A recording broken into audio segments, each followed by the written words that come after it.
नमस्कार दोस्तों, कुमार क्लासेस में आप सबका स्वागत है। हम आज लेके आए हैं भारतीय दंड संहिता 1860 जो सीएमओ परीक्षा के लिए बहुत इम्पोर्टेंट है। तो चलिए हम लोग आगे बढ़ते हैं क्वेश्चंस को लेते हुए। पहला क्वेश्चंस आपके सामने आता है, भारतीय दंड संहिता का प्रारूप किसके द्वारा तैयार किया गया है?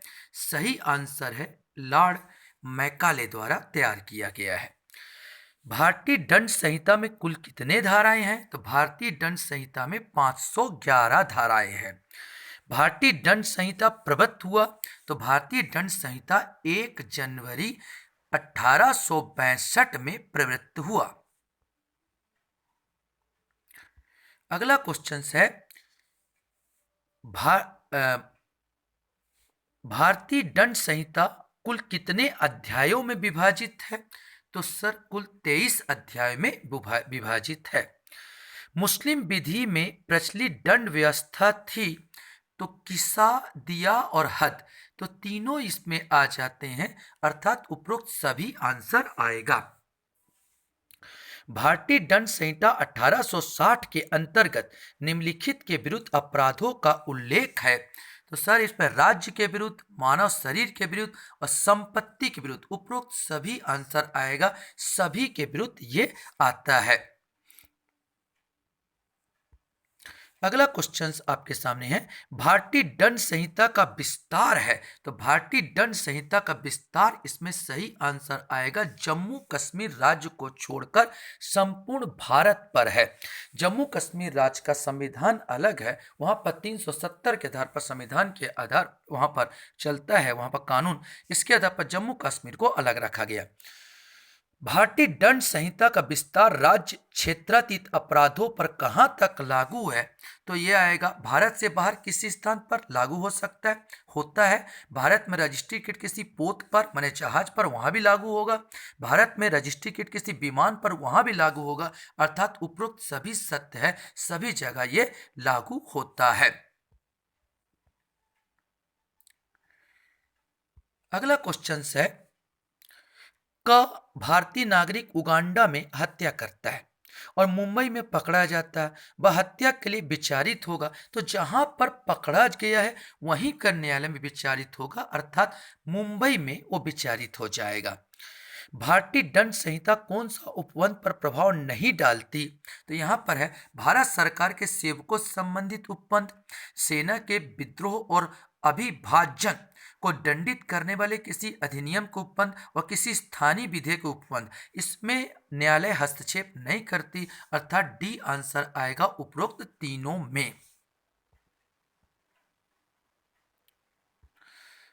अगला क्वेश्चन आपके सामने है, संहिता में प्रयुक्त पुल्लिंगवाचक शब्द लागू होता है।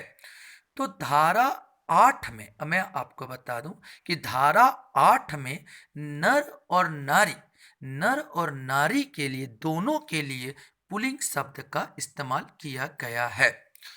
बच्चन को संहिता की धारा में परिभाषित किया गया। तो बच्चन शब्द को धारा 9 में परिभाषित किया गया है। क्या एक नवजात बालक अथवा बालिका संहिता अनुसार पुरुष अथवा स्त्री हो सकता है? तो बिल्कुल सही है, हाँ वो हो सकता है। संहिता में पुरुष व स्त्री का घोतक है।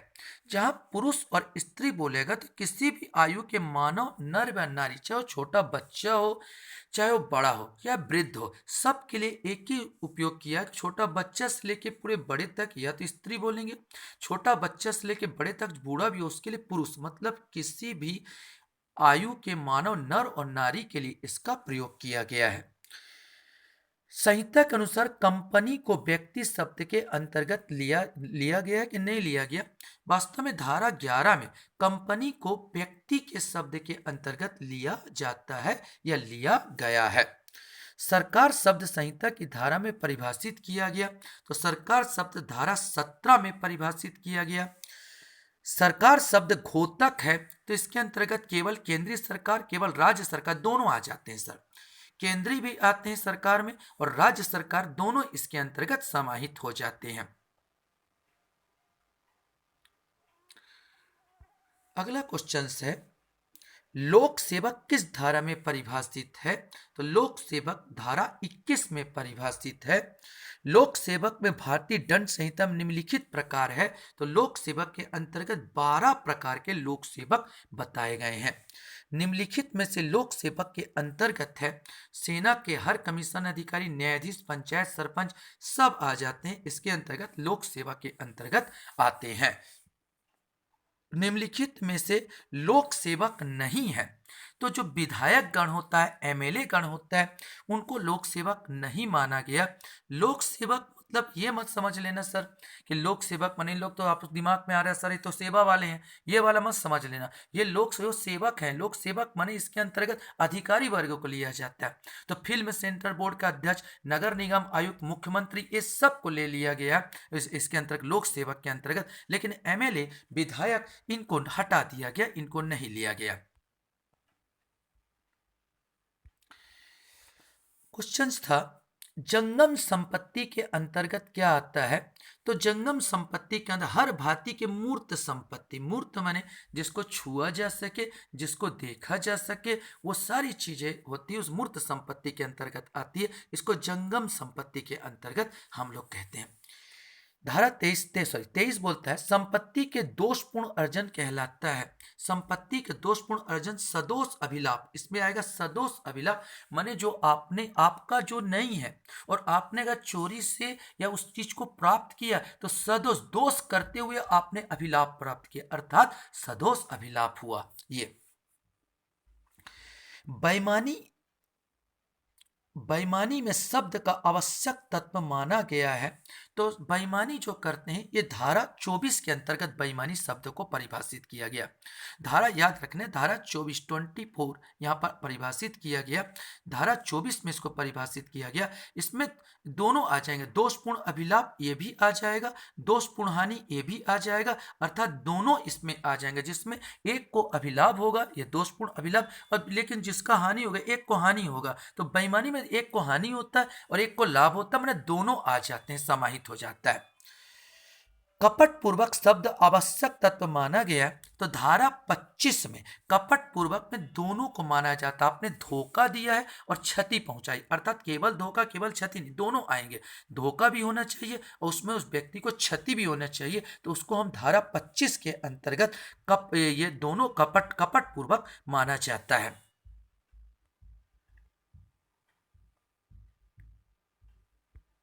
अगला क्वेश्चन है, बेईमानी से एवं कपट पूर्वक शब्द में मुख्य रूप से किस बात में अंतर स्पष्ट किया गया? तो यहाँ पर सी आएगा, सॉरी, डॉक्टर बिमला बनाम दिल्ली प्रशासन। ये तो सीओ में पूछने के चांसेस कम है इस प्रकार से क्वेश्चंस, फिर भी आप एक बार देख लेंगे। विश्वास करने का कारण कोई व्यक्ति किसी बात के विश्वास करने का पर्याप्त हेतु के बिना नहीं रख सकता। बिल्कुल सही आंसर इसमें है, सही है। लिपिक या सेवक के नाते अस्थायी रूप से या किसी विशिष्ट अवसर पर नियोजित व्यक्ति धारा 27 के अंतर्गत लिपिक या सेवक है। तो इसका सही, बिल्कुल सही है, आंसर ए आ जाएगा, ये सही उत्तर है। कूटकरण के लिए आवश्यक है कि नकल ठीक वैसी ही हो। ये धारा 28 में इसका वर्णन किया गया। कूटकरण माने नकल करना, जरूरी नहीं कि बिल्कुल सेम वैसा ही हो, यह सत्य कथन है। आपने हल्का फुल्का भी आपने उसके जैसा किया है या उसके जैसा बनाने का प्रयास किया है तो कूटकरण के अंतर्गत होगा। जरूरी नहीं कि हूबहू वैसा ही वो दिखे।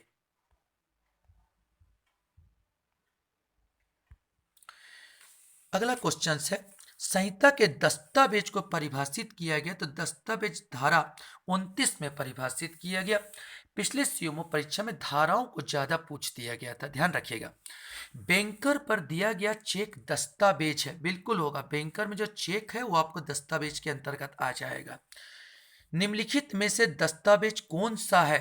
तो यहाँ मुख्तारनामा, मानचित्र, वृक्ष की छाल पर बना चिन्ह, ये सारे के सारे चीज इसके अंतर्गत आ जाते हैं, सभी आ जाएगा इसके अंतर्गत। इलेक्ट्रॉनिक अभिलेख का उल्लेख है तो इलेक्ट्रॉनिक अभिलेख इस धारक को देखिएगा 29 का। इसका अंतर जैसे आपके चिप में कुछ मैसेज मिल जाए या सीडी में मिल जाए तो इलेक्ट्रॉनिक अभिलेख कहलाएगा यहाँ पर, और उसकी धारा 29 का आ जाएगा। का एक विनिमय पत्र की पीठ पर अपना नाम लिख देता है।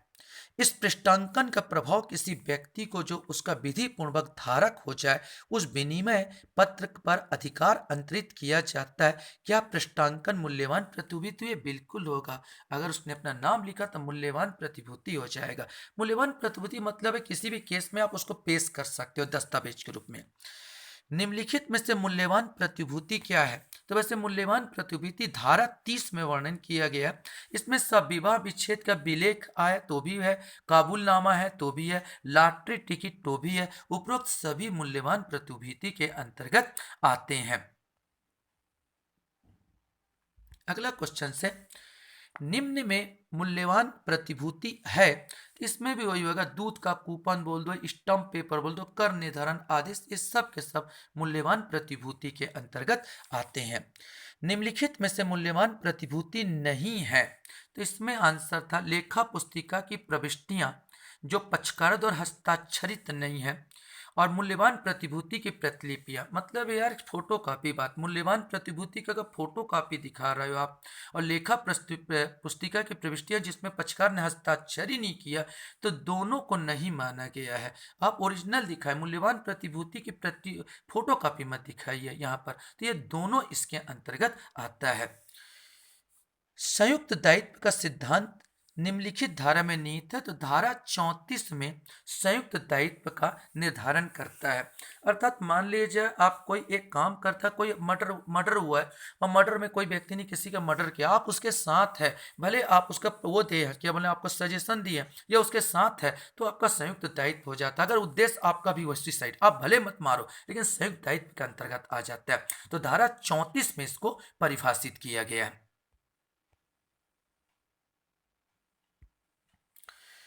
पूर्व नियोजित, यहां क्वेश्चंस था, पूर्व नियोजित योजना और उस योजना के अनुसरण में कार्य, यह अर्थ किसका है?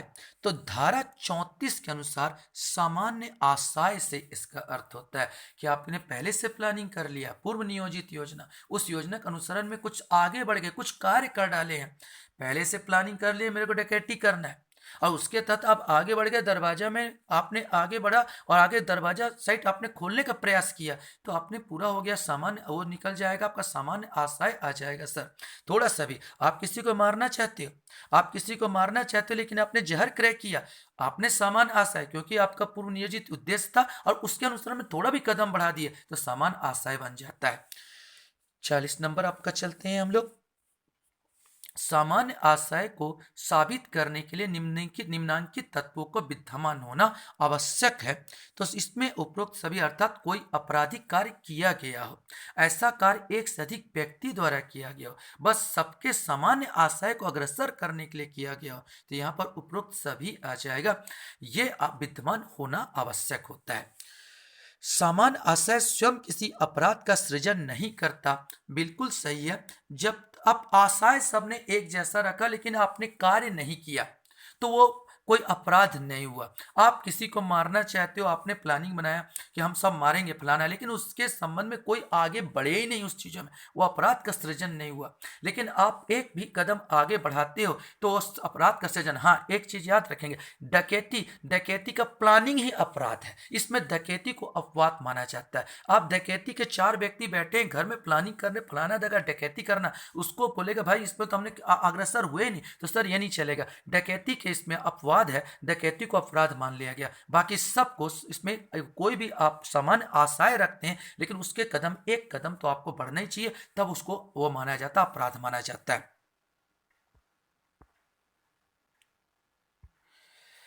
अगला क्वेश्चन आपके सामने था, का अंशतः जो है अंशतः या को भोजन देने का अवैध रूप से लोप करके और अंशतः या को पीट कर सासा या की मृत्यु कारित करता का ने हत्या की है। माने धीरे, आपने बिल्कुल सत्य है। अगर का थोड़ा सा किसी को खाना देने में लोभ कर रहा है, उसको थोड़ा पीट रहा है, इस प्रकार मार रहा है, तो उसने हत्या की है। स्वेच्छा शब्द को परिभाषित की गई है, तो स्वेच्छा शब्द धारा 39 में परिभाषित किया गया है। वह विधि जो किसी विशिष्ट विषय को लागू हो, वह विधि होगी विशेष विधि के अंतर्गत आ जाता है। क्षति का आवश्यक तत्व है, धारा 44 के अनुसार क्षति में सब आना चाहिए। शरीर की क्षति भी आती है, संपत्ति की क्षति भी आती है, मन की क्षति भी होती है। ये क्षति के अंतर्गत तीनों समाहित होता है। ये धारा 44 में इसका वर्णन किया गया है। वर्ष एवं मास की गणना किस कैलेंडर के अनुसार की जाती है? तो जो भी वर्ष और मास के कैलेंडर वो होगा केवल ब्रिटिश कैलेंडर माने ग्रिगोरियन कैलेंडर के आधार पर ही किया जाएगा। यह बात जो सम्यक सतर्कता पर ध्यान के बिना की गई या विश्वास पर की गई है, तो धारा 52 के आधार पर इसको सद्भावना पूर्वक बोलते हैं। जो मैं साधारणता विश्वास के आधार पर कोई काम कर जाऊं। धारा 52 का के अंतर्गत संशय में किस प्रकार का कार्य सम्मिलित है? तो इसके अंतर्गत अगर मान लो आश्रय, आपको नहीं मालूम वो आतंकवादी है, लेकिन आपने सद्भावना पूर्वक आपको आश्रय दिया, तो आपने कोई अपराध नहीं किया। आपको नहीं मालूम वो गुंडे बदमाश है या किसी को वो करने जा रहे हैं, हनन करने, आपने वस्त्र, धन और वस्त्र दिया, गोला बारूद से हेल्प किया, जो भी है, तो उपरोक्त सभी इसके अंतर्गत आ जाता है, क्राइटेरिया में आता है। 49 में आता है धारा 53 में वर्णित दंडों के प्रकार। तो 49 में 53 में वर्णित दंडों के प्रकार, इसमें 6 प्रकार के दंड बताए गए हैं। 6 प्रकार के इसमें दंड आ जाते हैं। जैसे मृत्यु, पहला मृत्यु आ जाता है, दूसरा आजीवन कारावास आता है, तीसरा को वो कर दिया गया, हटा दिया गया, तीसरा आजीवन निर्वासन था जिसको हटा दिया, जिसको काला पानी बोलते हटा दिया गया। चौथा है कारावास, कारावास चाहे कठिन हो सादा हो, सादा जो भी हो। पांचवा संपत्ति का संपहरण, माने संपत्ति को वो कर लेना, हड़प लेना। और छठवां है जुर्माना। इस प्रकार 6 प्रकार का 53 में दंड का वर्णन किया गया है। हालांकि आप सोच रहे होंगे सर इससे नेक्स्ट क्वेश्चन में गोला बारूद देना, तो सर इसमें कुछ क्राइटेरिया है जिसमें अंदर उसका विस्तार, ऐसा नहीं कि किसी को गोला बारूद दे दोगे तो अपराध की कैटेगरी में नहीं आएगा। उसमें सद्भावना पूर्वक किसी को गोला बारूद दे दिए तो अपराध, इसमें क्राइटेरिया रहता है जिसको अंदर तक वर्णन करते हैं। खैर आपको उतना नहीं पढ़ना है।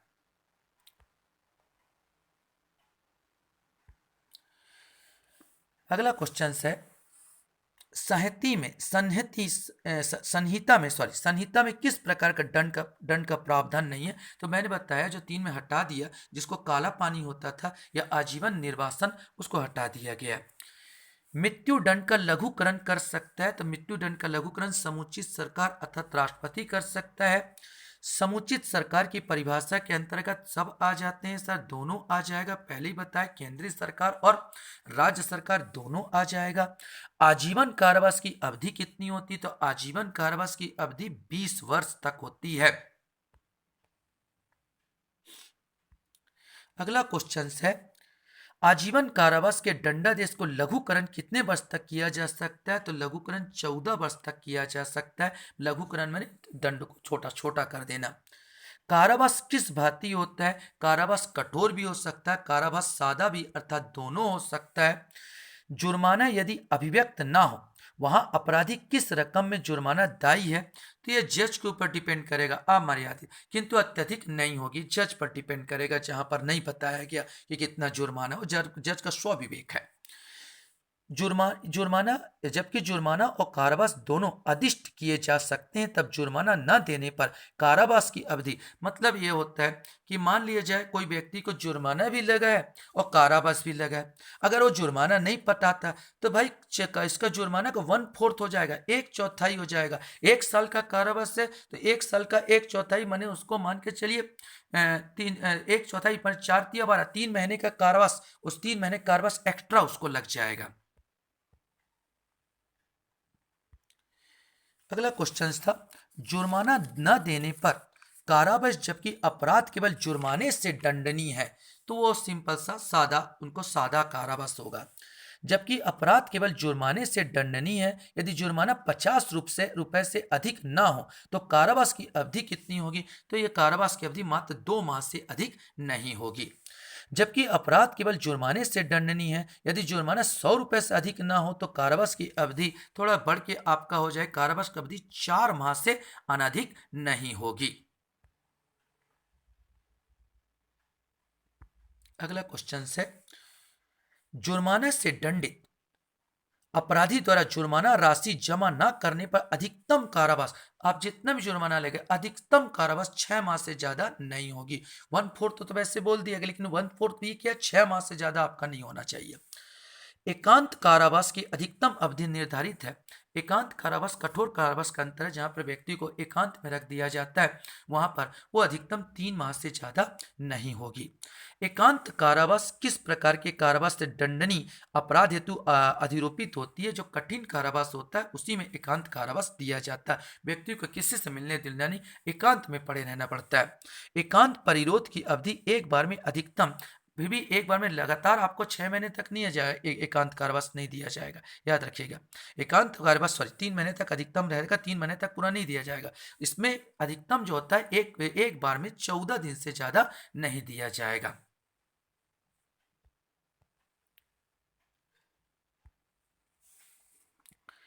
एकांत परिरोध है, एकांत परिरोध कठिन कारावास का एक भाग होता है। यदि कारावास की अवधि 6 माह से अधिक न हो तो एकांत कारावास की अवधि होगी 1 माह से अनधिक नहीं होगी। यदि कारावास की अवधि 1 वर्ष से अधिक न हो तो एकांत कारावास की अवधि कितनी होगी? तो ये जो होगा 2 माह से अधिक नहीं होगी। हालांकि मैं बता रहा हूं जानकारी के लिए, ये सीएमओ में इतना इंपॉर्टेंस ऐसे क्वेश्चंस नहीं बनते हैं, फिर भी आप एक नज़र बस देखना, ज़्यादा इंपॉर्टेंट नहीं। यदि एकांत कारावास 3 माह से अधिक के लिए दिया गया तो एकांत कारावास 1 माह से कितने दिन से अधिक नहीं होगी? तो उत्तर 7 दिन है। जानकारी के बस देखिए, यहाँ पर संहिता में साधारण अपवाद का उल्लेख है। तो साधारण अपवाद का उल्लेख 76 से लेकर 106 तक है। साधारण अपवाद माने आपको क्या अपराध है। जैसे मैं छोटा सा उदाहरण बताऊं, कोई पागल आपको हथियार लेके दौड़ा रहा है, तो पागल अगर आपकी या किसी व्यक्ति की हत्या कर देता तो पागल दोषी नहीं, क्योंकि वो अपने सही दिमाग से नहीं किया। ठीक वही अधिकार आपको, जिस जिस प्रकार पागल को अधिकार प्राप्त है उसी प्रकार आपको भी प्राप्त है। आपको मारने से पहले आप मार दीजिए उसको, आपने भी कोई अधिक वो अपराध नहीं किया है। इसी को बोलते हैं साधारण अपवाद। एक सैनिक, जैसे क्वेश्चन में इसी में आपका आपका आ जाता है क्वेश्चन, जैसे एक सैनिक का विधि के समादेशों के अनुवर्तन में अपने वरिष्ठ अधिकारी के आदेश से भीड़ पर गोली चलाता है। का ने अपराध किया, मैं पहले बताया, का ने विधि पूर्वक अपना काम किया, गोली चलाया, कोई दूसरा मर गया तो उसने कोई अपराध नहीं किया है। ठीक उसी प्रकार एक क्वेश्चन और है, का कुल्हाड़ी से काम कर रहा है, कुल्हाड़ी का फल उसमें से निकलकर उछल जाता है और निकट खड़ा हुआ व्यक्ति उसमें मारा जाता है। यदि का की ओर से उचित सावधानी का कोई अभाव नहीं था तो उसका कार्य माफी योग्य है, उसने कोई अपराध नहीं किया है अगर उसने सावधानी पूर्वक काम किया हो तो।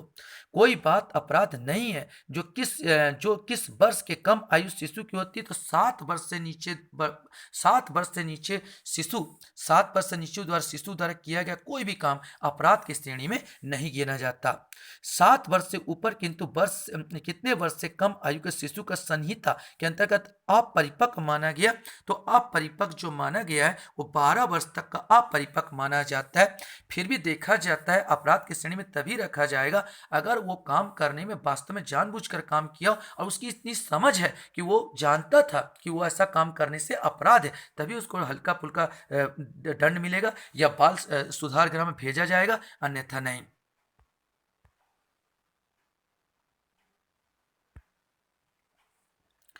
यहां पर है विकृत चित्त माने पागल। विकृत चित्त व्यक्ति के कार्य किस धारा के अंतर्गत अपराध नहीं है, तो धारा 84 के अंतर्गत कोई अपराध नहीं है।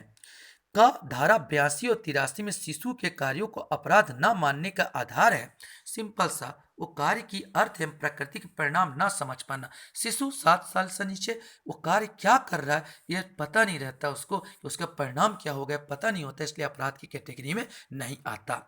मतता की स्थिति में, मतता मतलब होता है दारू पीना या नशा करना।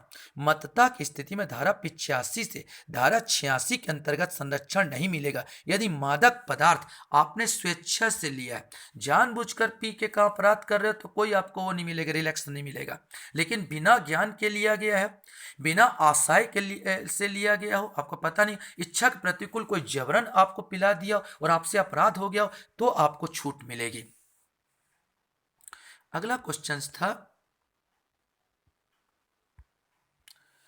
धारा 88 के अंतर्गत किसी व्यक्ति के लाभ के लिए संपत्ति से सद्भावना पूर्वक किया गया कार्य जिसमें मृत्यु कारित का आशय नहीं है, वो वास्तव में अपराध, ये बहुत सिंपल साधारण अपवाद है, वो वास्तव में अपराध नहीं है।